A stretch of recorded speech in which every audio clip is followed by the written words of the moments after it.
Okay, तो last class हम general science की क्लास को देख रहे थे और हमारा जनरल साइंस में वहाँ पे प्रैक्टिस सेट नंबर 9 फाइनल चुका है। ये हमारा आज प्रैक्टिस सेट 10 नंबर करेंगे, ठीक है। 10 नंबर यहाँ पे प्रैक्टिस सेट करेंगे और ये जनरल साइंस का क्लास जैसा कि आपको पता ही होगा, ये जो आपका आरआरबी, जीडीसीई, ठीक है, से रिगार्डिंग जो भी आपका वैकेंसी है उसमें हम जनरल साइंस के क्वेश्चन को देख रहे थे, ठीक है। तो अगर आप चैनल पर नए हैं तो चैनल को सब्सक्राइब कर लीजिएगा, ठीक है, बेल आइकन भी प्रेस कर लीजिएगा, ठीक है। और यहाँ पे अगर इसके अलावा अगर आप ग्रुप डी का प्रैक्टिस सेट, ठीक है, प्रैक्टिस सेट हो या प्रीवियस ईयर का पेपर हो, ठीक है, तो आप चाहें तो ये भी हमारे प्लेलिस्ट में है, आप चाहें तो जाके वहाँ पे देख सकते हैं, ठीक है। एएलपी का प्रैक्टिस सेट और प्रीवियस ईयर करा चुके हैं, ठीक है, तो आप चाहें तो जाके प्लेलिस्ट में इसको देख सकते हैं, ठीक है। तो यहाँ पे हम क्वेश्चन को देख लेते हैं, क्वेश्चन किस तरह के इसमें पूछा गया है। देखिए यहाँ पे फर्स्ट क्वेश्चन आपको पूछा गया है, देखिए यहाँ पे आपको खाली स्थान दिया गया है, ठीक है। तो यहाँ पे होगा कि किसका प्राथमिक उत्सर्जी उत्पाद क्या है, यूरिक अम्ल है, ठीक है। इसमें से किसका है, option number A B C D, किसका जो है प्राथमिक उत्सर्जी उत्पाद क्या होता है, यूरिक अम्ल, ये आपको बताना है, ठीक है। तो यहाँ पे अगर आप देखें ध्यान से तो ऑप्शन नंबर जो डी है पक्षियों का, ठीक है, यहाँ पे होगा पक्षियों का प्राथमिक उत्सर्जी उत्पाद क्या है, यूरिक अम्ल होता है, ठीक है। तो यहाँ पे आपका आंसर क्या हो जाएगा, जो डी नंबर है पक्षियों का, ये हो जाएगा, ठीक है। इसके अलावा यूरिक अम्ल जो होता है वो अलग अलग जैसे आपका जैसे जो कीट होते हैं, ठीक है, तो कीट का भी जो उत्सर्जी अम्ल उत्सर्जी पदार्थ क्या होता है, ये भी आपका क्या होता है, यूरिक अम्ल ही होता है, ठीक है, यूरिक अम्ल, ठीक है, कीट का। इसके अलावा एक और होता है सरीसृप, ठीक है, सरीसृप जो होता है रेप्टाइल, उसका भी क्या होता है, यूरिक अम्ल ही होता है, ठीक है। तो ये आपके हो जाएंगे इसके यूरिक अम्ल। इसके अलावा देखिए और भी होता है, जैसे आप घोंघा होता है, ठीक है, घोंघा घोंघा घोंघा जो होते हैं, ठीक है, वो होते हैं, या आपके क्या हो जाएंगे, यहाँ पे अगर आप देखें घोंघा, और एक होता है आपका सीपी, ठीक है, जो सीपी होते हैं इसका क्या होता है, इसका अमीनो अम्ल होता है, ठीक है, जो यहाँ पे उत्सर्जी पदार्थ होगा इसका क्या होगा, अमीनो अम्ल होता है, ठीक है। तो ये भी आपको पूछ सकता है एग्जाम में कि जो घोंघा का उत्सर्जी जो है उत्सर्जी उत्पाद क्या होता है, तो मतलब चाहिए ऐसे पूछ सकता है कि किसका प्राथमिक उत्सर्जी उत्पाद क्या होता है, अमीनो अम्ल होगा। यहाँ पे यूरिक अम्ल की जगह अमीनो अम्ल, वहाँ पे ये आपका ऑप्शन दे देगा, ठीक है। तो घुमा के क्वेश्चन इसी तरह से बनते हैं, तो इसको याद रखें कि घोंघा होगा या सीपी, इसका क्या होता है, आपका अमीनो अम्ल होता है, ठीक है। और इसके अलावा और भी सारे होते हैं, जैसे मान लीजिए यहाँ पे जैसे उभयचर, उभयचर का क्या होता है, यहाँ पे उत्सर्जी जो उत्पाद होगा उभयचर का, ठीक है। तो उभयचर का आपका होता है क्या, यहाँ पे ये होता है आपका अमोनिया, ठीक है, अमोनिया होता है यहाँ पे उत्सर्जी उत्पाद अमोनिया। इसका फार्मूला क्या होता है, NH3, ठीक है, NH3 होता है अमोनिया। और उभयचर का जो उत्सर्जी उत्पाद क्या होता है, अमोनिया। अमोनिया का फार्मूला क्या होता है, NH3। आपको पता है एक नाइट्रोजन पर एक लोन पेयर होता है, इससे 3 हाइड्रोजन यहाँ पे जोड़ा होता है, यह आपका क्या होता है, अमोनिया होता है, ठीक है। कल इसके बारे में हम डिस्कशन भी किए थे। तो ये सब सारे आपके पॉइंट हैं, ठीक है। बायो क्लास हम नहीं लिए हैं जो बायोलॉजी का है, ठीक है, लेकिन जैसे भी लेंगे इस तरह के जो भी आपके प्रॉब्लम है, ठीक है, नोट्स तैयार हो रहा है, अच्छे से तैयार हो रहा है, आप उस नोट्स को आपको PDF के फॉर्म में हम जो है दे भी देंगे, आपको घबराने की चिंता नहीं है, ठीक है। तो यहाँ पे क्या है कि इसका जो भी नोट्स का है आपका जो है, चाहे PDF के फॉर्म हो या जैसे भी हो, उसको हम आपको जो है प्रोवाइड करा देंगे, ठीक है। और सारे क्वेश्चन जितने भी एग्जाम में पूछा गया जिस भी कॉन्सेप्ट से आपको देखेंगे क्वेश्चन आपको जो है वहाँ से लगेगा, ठीक है, 90% तो क्वेश्चन लग ही जाएगा, क्योंकि मतलब वहीं से आपको क्वेश्चन दिया जाएगा जहाँ से एग्जाम प्रीवियस से पूछा है, ठीक है। अगर नया करके पूछता है तो उसको भी उस तरह से हम जो है उसको बना के जो है आपको प्रोवाइड करा देंगे, ठीक है। तो ये आपका क्वेश्चन था, इसका क्या हो जाएगा, ऑप्शन नंबर डी इसका आंसर हो जाएगा, ठीक है। देखिए नेक्स्ट क्वेश्चन आपको यहाँ पे है कि निम्न में से किसकी विद्युत प्रतिरोधकता, ठीक है, सर्वाधिक होती है, ठीक है। तो विद्युत प्रतिरोधकता सर्वाधिक आपको बताना है, ये आपका यहाँ पे दिया गया चांदी, तांबा, लोहा, नाइक्रोम, ठीक है। तो किसका विद्युत प्रतिरोधकता ज़्यादा होगा, इसका होता है नाइक्रोम का। नाइक्रोम का विद्युत प्रतिरोधकता होता है 100 × 10⁻⁻6 ओम मीटर, ठीक है, ओम मीटर होता है, ये होता है विद्युत प्रतिरोधकता नाइक्रोम का सबसे ज़्यादा 100 × 10⁻6 ओम मीटर। और प्रतिरोधकता के जो आपकी SI मात्रक होती है, ठीक है, प्रतिरोधकता यहाँ पे इसको याद रखेंगे, प्रतिरोधकता का जो आपका SI मात्रक होता है ये क्या होता है, ओम मीटर, जो कि यहाँ पे आपको बताया गया ये नहीं होता है, आपको क्या होता है यहाँ पे, ये होता है आपका ओम मीटर, ठीक है, ये होता है ओम मीटर, ठीक है, इस तरह दिखाया जाता है।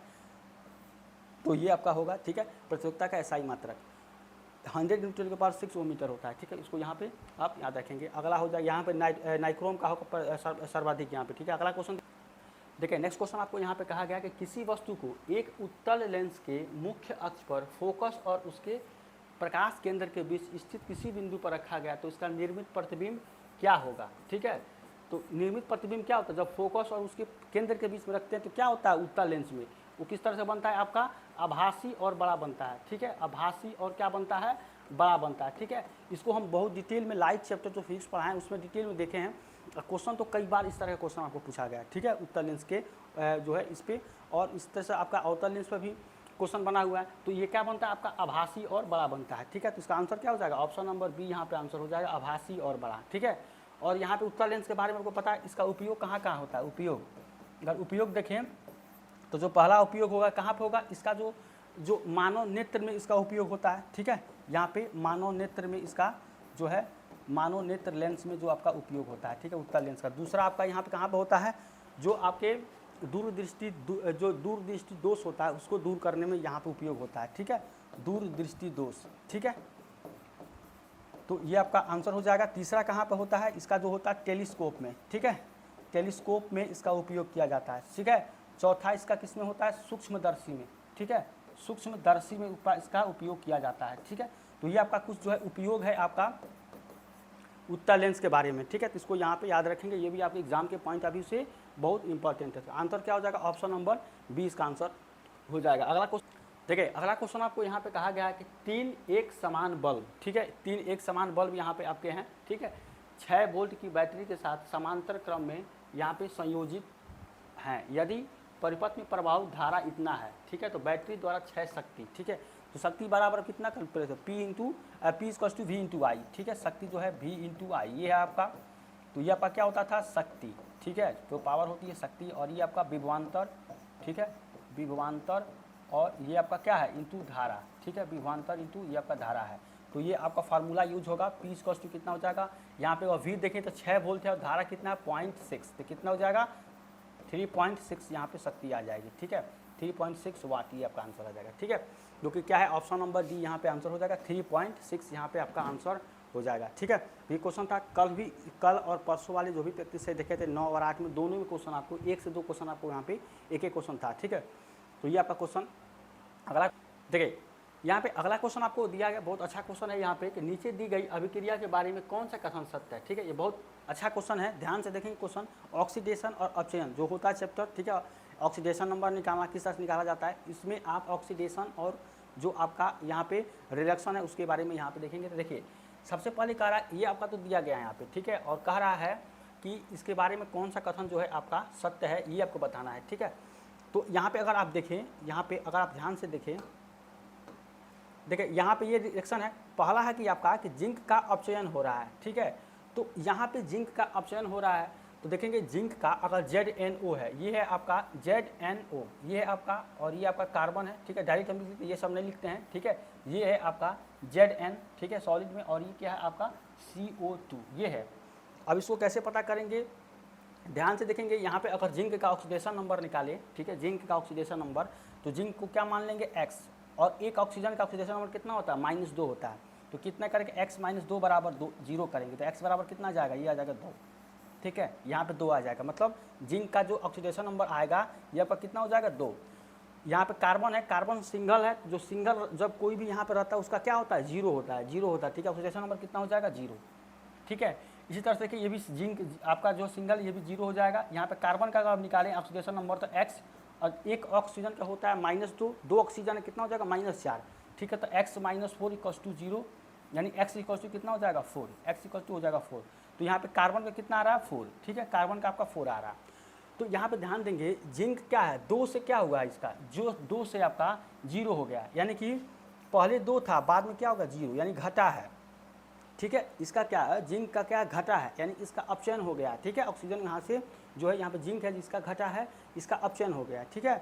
और वही अगर आप कार्बन को देखें, यहाँ पे कार्बन क्या था पहले 0 था, कार्बन क्या था पहले 0 था, बाद में कार्बन क्या हो गया 4 हो गया, इसका क्या है ऑक्सीडेशन हुआ, यानी कि यहाँ बढ़ गया है, ठीक है, यहाँ पे कार्बन क्या है बढ़ गया है। तो ये इसी पर आप देखेंगे कि कह रहा है कि जिंक का अपचयन हो गया है, ठीक है, तो जिंक का अपचयन हो रहा है भाई, देखिए यहाँ पे 2 से यहाँ पे 0 हो गया, यानी घट गया है, ठीक है, तो घट गया, तो ये आपका ऑप्शन जो सही हो जाएगा। इसी तरह से है कार्बन का ऑक्सीकरण हो गया है, ठीक है, तो कार्बन पहले क्या था 0 था, 0 से कितना हो गया 4 हो गया, तो ऑक्सीकरण हो रहा है, तो ये आपका आंसर हो जाएगा, ठीक है। इसके बाद से जिंक का ऑक्सीकरण हो रहा है, और जिंक का ऑक्सीकरण तो यहाँ पे हो नहीं रहा है, इसका अपचयन हो रहा है, तो ये नहीं होगा। कार्बन का अपचयन ये भी नहीं होगा। तो कौन सा आपका ऑप्शन होगा? आप ध्यान से देखें, ऑप्शन क्या होगा? फर्स्ट और सेकेंड आपका आंसर हो जाएगा। ठीक है, फर्स्ट और सेकेंड दोनों यहाँ पे ऑप्शन नंबर ए इसका आंसर हो जाएगा। ठीक है, बहुत अच्छा क्वेश्चन था ऑक्सीडेशन रिडक्शन का, ये बहुत अच्छा कॉन्सेप्ट क्वेश्चन पूछा। हम आपको अलग से ऑक्सीडेशन नंबर भी जो है बता देंगे कि ऑक्सीडेशन नंबर किस तरह निकाला जाता है, बहुत सिंपल होता है।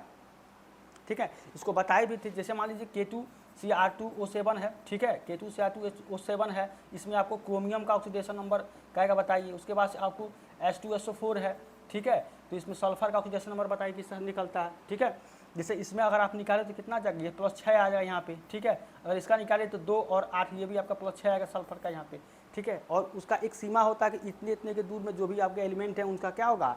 आपका जो है ऑक्सीडेशन नंबर होता है। ठीक है, तो उस हिसाब से आपका जो है ऑक्सीडेशन नंबर फिक्स होता है। तो उसके लिए हम अच्छे से एक जो कॉन्सेप्ट वाइज उसको बताएंगे तो आपको समझ में ज़्यादा आएगा। तो ये भी बहुत ज़्यादा टफ नहीं होता है, और इसका उपयोग करके क्या करेंगे? आसानी से आपको ऑक्सीडेशन और रिडक्शन बता सकते हैं, किस अभिक्रिया में किसका ऑक्सीडेशन हो रहा है, किसका रिडक्शन हो रहा है। ठीक है, ये एग्जाम में बहुत ज़्यादा पूछता है। ठीक है, इस तरह से आपका ऑप्शन क्या हो जाएगा? ऑप्शन नंबर ए इसका आंसर हो जाएगा। ठीक है, अगला क्वेश्चन देखिए, अगला क्वेश्चन आपको यहाँ पे कहा गया है, ये क्वेश्चन हम जो है पिछले जो है प्रैक्टिस में सॉल्व किए थे। फिर आपको क्वेश्चन यहाँ पे दिया गया कि एक वस्तु को इतना सेंटीमीटर फोकस दूरी वाली अभिसारी दर्पण, ठीक है, अब अभिसारी दर्पण यहाँ दिया गया। ध्यान से देखेंगे तो अभिसारी दर्पण किसको कहते हैं? अवतल दर्पण को। अवतल दर्पण को क्या कहते हैं? अभिसारी दर्पण। यानी कि यहाँ पे अगर आप लिखें, यहाँ पे ये है अवतल दर्पण, ठीक है, तो अवतल दर्पण को भी हम क्या कहते हैं? अभिसारी दर्पण। ठीक है, अभिसारी दर्पण। ये भी आपको एग्जाम में पूछता है कि किस दर्पण को अभिसारी दर्पण कहते हैं। ठीक है, तो ये भी आपको एग्जाम में क्वेश्चन पूछ सकता है इस पर। तो अभिसारी दर्पण के सामने 40 सेंटीमीटर की दूरी पर रखा गया है। ठीक है, तो प्रतिबिंब, प्रतिबिंब का मतलब क्या है? ये V पूछ रहा है। ठीक है, V की वैल्यू पूछ रहा है। प्रतिबिंब का आवर्धन कह रहा है। ठीक है, प्रतिबिंब का आवर्धन, तो आवर्धन के लिए फार्मूला क्या होता है? M से दिखाते हैं इसको, और ये -V/U होता है। ठीक है, और उसके सामने कह रहा है, तो सबसे पहले जो दिया गया, अब यहाँ पे F जो दिया गया है, F कितना? 20 सेंटीमीटर दिया गया, यानी कि माइनस यहाँ पे 29 सेंटीमीटर, क्योंकि अवतल दर्पण है। ठीक है, अब सारी दर्पण है तो इसके लिए -3 सेंटीमीटर। इसी तरह से U है, तो U क्या हो जाएगा आपका? U यहाँ पे देखेंगे तो ये भी आपका कितना हो जाएगा? -40 हो जाएगा, -40 सेंटीमीटर। ठीक है, और दर्पण का फार्मूला यहाँ पे यूज़ कर देंगे। ठीक है, तो दर्पण का फार्मूला क्या होता है यहाँ पे? अगर ध्यान से देखें, दर्पण फार्मूला, ठीक है, दर्पण फार्मूला जो आपका होता है, कल हम आपको देखे थे, वहाँ था आपका 1/V + 1/U = 1/F। ये होता है आपका दर्पण का फार्मूला। ठीक है, ये आपका दर्पण फार्मूला होता है।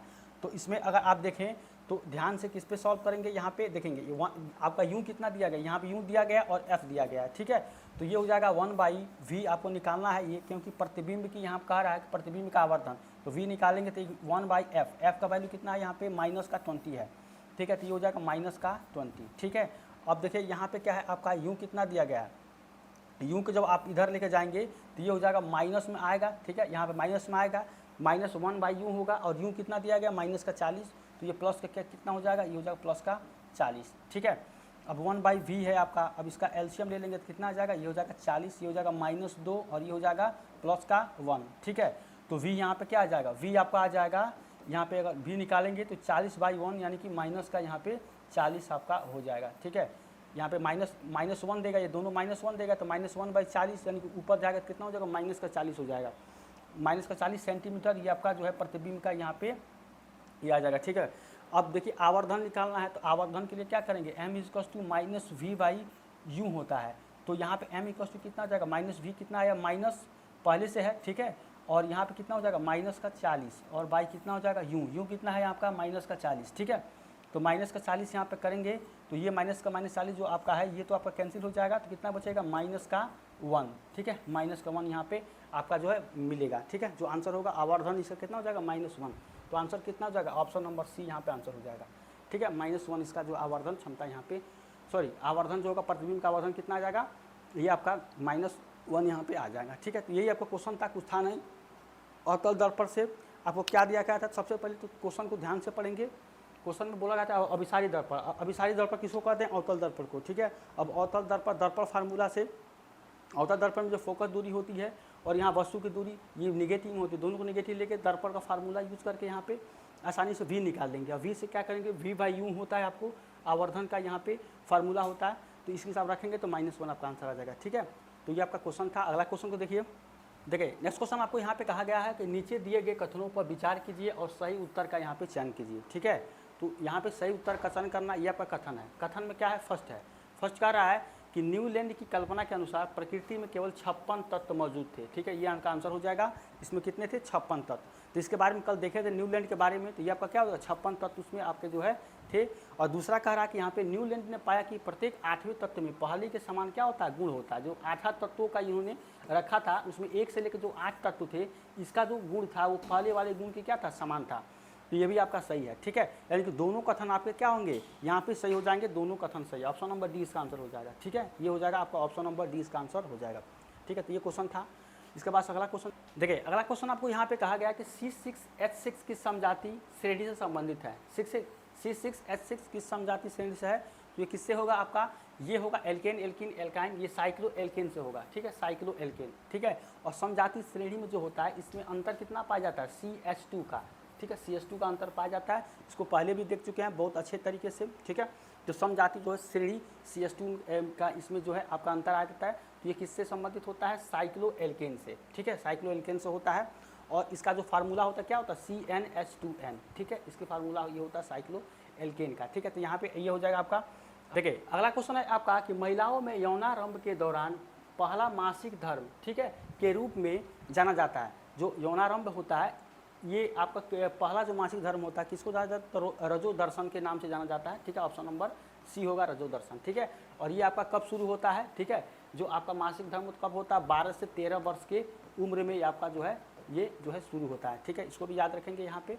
तो इसका आंसर हो जाएगा ऑप्शन नंबर सी रजो दर्शन। ठीक है, अगला क्वेश्चन देखिए अगला क्वेश्चन है यहाँ पे कि हम व्यक्तिगत आधार पर कुछ विधियों का पालन करके अपशिष्टों के उत्पादन को यहाँ पे कम करने के जो आप में मदद कर सकते हैं। ठीक है, निम्न में से किस कारण से अपशिष्टों के उत्पादन में वृद्धि होगी। ठीक है, तो यहाँ पे कह रहा है कि जो भी आपके अपशिष्ट पदार्थ हैं उसको कम करने में यहाँ पे जो है हम मदद कर सकते हैं, लेकिन निम्न में से किस कारण के अपशिष्टों के उत्पादन वृद्धि होगी। ठीक है, तो यहाँ पे उपयोग की गई वस्तुओं का दान कर देने में, तो भाई तो अगर दान कर देंगे तो कमी होगी। तो यहाँ वृद्धि पूछ रहा है, किस कारण से क्या होगा आपका, वृद्धि होगा। इसको ध्यान से देना, ये आपको वृद्धि की बात यहाँ पे आपको कह रहा है कि किस कारण से यहाँ पे वृद्धि होगी। तो बढ़ाना नहीं है, ठीक है, मतलब क्या किस कारण से वृद्धि होगी ये करना, लेकिन दान करेंगे तो ये कम होगा, तो ये तो आपका नहीं होगा। ठीक है, ऑप्शन नंबर डी है कि tin, foil, plastic wrap, paper, towel और प्लास्टिक जीप बैग का उपयोग करने से।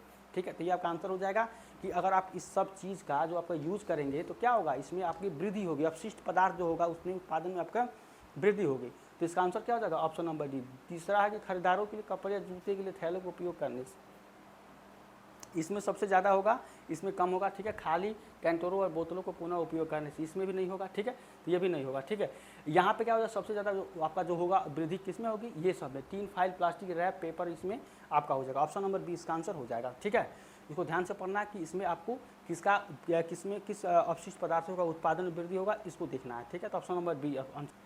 ठीक है, अगला क्वेश्चन यहाँ पे दिया गया है, बहुत अच्छा क्वेश्चन है। यहाँ पे ध्यान से देखेंगे कि 4 तत्व दिया गया है, पी, क्यू, आर और एस। ठीक है, 4 तत्व दिया गया पी, क्यू, आर, एस। इसको इस तरह से आप लिख लेंगे, ये हो जाएगा पी, क्यू, आर, एस, ये दिया गया है। और कहा गया है कि उनके परमाणु क्रमांक जो है ये दिया गया आपका, क्या दिया गया, 2, 6, 13 और 18। तो आपको यहाँ पे लिख लेंगे परमाणु क्रमांक। ठीक है, ये लिख लेंगे। तो इसका जो है परमाणु क्रमांक कितना दिया गया है, यहाँ पे अगर ध्यान से देखें परमाणु क्रमांक कितना दिया गया है, ये दिया गया आपका यहाँ पे जो है 2, इसका दिया गया है 2, और ये दिया गया 6, और ये कितना दिया गया है 13, और ये है आपका 18, ये दिया गया। अब कह रहा है यहाँ पे कि निम्न में से किस युग में समान संयोजकता वाली तत्व है। ठीक है, समान संयोजकता। ठीक है, तो ये आपकी संयोजकता, इसको चेक करना है। तो सबसे पहले क्या करेंगे, इसकी जो इलेक्ट्रॉनिक कन्फिग्रेशन है सबका कर लेंगे तो आपको पता चल जाएगा कि क्या है। तो अगर आप इसका जो है 2 का निकालेंगे तो कितना हो जाएगा, ये 1s2 करेंगे, ये हो जाएगा। 6 का निकालेंगे तो ये हो जाएगा 1s2, 2s2। ठीक है, और यहाँ पे 2p2 ये होगा। 13 का निकालेंगे तो कितना हो जाएगा, 1s2, 2s2, 2p6। ठीक है, 1s2, 2s2, 2p6, 3s2। ठीक है, 3s2। तो आपको कितना निकालना, 2 और 6 8। ठीक है, 3s2 और 3p यहाँ पे आपका 6 हो जाएगा। तो ये बनेगा 2, 8 और ये आपका 8। ठीक है, और ये कितना बनेगा 2। ठीक है, यहाँ पे आप इसको सही से करें तो ये हो जाएगा 2, ये बनेगा 2, 8 और ये आपका 8, ये 2 हो जाएगा, 2 और 4 बनेगा। तो ये आपका क्या होगा, संयोजकता। तो यहाँ पे अगर आप इसका देखें तो केवल कि आपका 2 है तो इसका संयोजकता होगा यहाँ पे, ठीक है, संयोजकता कितना हो जाएगा, ये 2 होगा, इसका कितना बचेगा 4 बनेगा, जो कि यहाँ का है। इसका क्या है कि ये देखिए ये पूरा फुलफिल है, ठीक है, तो इसका जो संयोजकता आपका क्या बनेगा 0 बनेगा, ठीक है। इसी तरह से अगर आप इसका निकालें 18 का, ये देखिए ये 2 8 और ये कितना 18, लेकिन यहाँ पे आपको 13 दिया गया, ठीक है, ये गलती से ये वाला हम निकाल दिए हैं, अब 13 वाला यहाँ पे निकाल देते हैं। 13 वाला क्या बनेगा, यहाँ पे 2 8 और 3 बनेगा, तो इसका क्या बनेगा, इसका 3 बनेगा, ठीक है। और यहाँ पे आप देखेंगे कि 2 का इसका क्या बनेगा, इसका भी 0 बनेगा, ठीक है, इसका पूरा फुलफिल है, इसका भी 0 बनेगा, ठीक है। इसको ध्यान देंगे कि जब 1s2 करेंगे तो पूरा आपको एस ब्लॉक में कितने इलेक्ट्रॉन होते हैं 2, ठीक है, ये आपको इस तरह से होंगे, तो दोनों आपको क्या फुलफिल है, यहाँ पे इसका हो जाएगा, इसका हो जाएगा आपका संयोजकता आपका 0 हो जाएगा। दूसरी चीज़ ये है कि ये जो 2 होता है ये किसका एटॉमिक नंबर होता है, हीलियम का, ठीक है। यहाँ पे जो अगर आप देखें तो ये हीलियम का होता है, ठीक है, ये हीलियम का होता है। और एक होता है हीलियम नियान आर्गान होता है, ठीक है, तो आर्गान का कितना होता है 18। देखिएगा ये ध्यान से, ये यहाँ पे हम निकाल दिए हैं, ये 13 नंबर यहाँ पे होगा, 2 8 3, इसका 3 होगा, मतलब जो आर का होगा ये 3 होगा, और ये इसका कितना हो जाएगा 0। ये किसका होता है ई आर्गान, इसको दिखाते हैं। और ये दोनों क्या होता है, ये जो दोनों होते हैं आपके अक्री गैस होते हैं, ठीक है, अक्री गैसेज में ग्रुप नंबर जो 18 होते हैं उसके ये एलिमेंट है, ठीक है। दूसरा चीज़ ये है कि आपका वहाँ पे इनका जो आपका संयोजकता होता है, ग्रुप नंबर 18 के जितने भी एलिमेंट हैं उसका अक्री गैस की जो संयोजकता होती है वो 0 होती है, ठीक है। ये आपका जो कॉन्सेप्ट में है, मतलब उसका 0 होती है, 0 ही होती है, ठीक है। तो इस हिसाब से आप कह सकते हैं कि जो ये हीलियम यानी कि ये जो आपका P है, ठीक है, ये P है, और आपका ये 18 है, P और S, ये दोनों क्या है, ये अक्री गैस वाले एलिमेंट है, ठीक है, अक्री गैस। तो अक्री गैस का एलिमेंट क्या होता है, संयोजकता आपके 0 होते हैं। तो ये देखिए एक तो ये आपका 6 है और ये आपका 3 है, ये दोनों डिफरेंट है, लेकिन ये और ये आपका ये दोनों क्या है सेम है। मतलब यहीं पे पूछ रहा था कि समान संयोजकता वाले बताना, समान संयोजकता वाले। तो P और S ये आपके समान हैं क्योंकि ये अक्री गैस वाले तत्व हैं और इनका संयोजकता 0 होता है, ठीक है। तो ये आपके समान तत्व वाले यहाँ पे समान जो है संयोजकता वाले तत्व हो जाएंगे, ठीक है।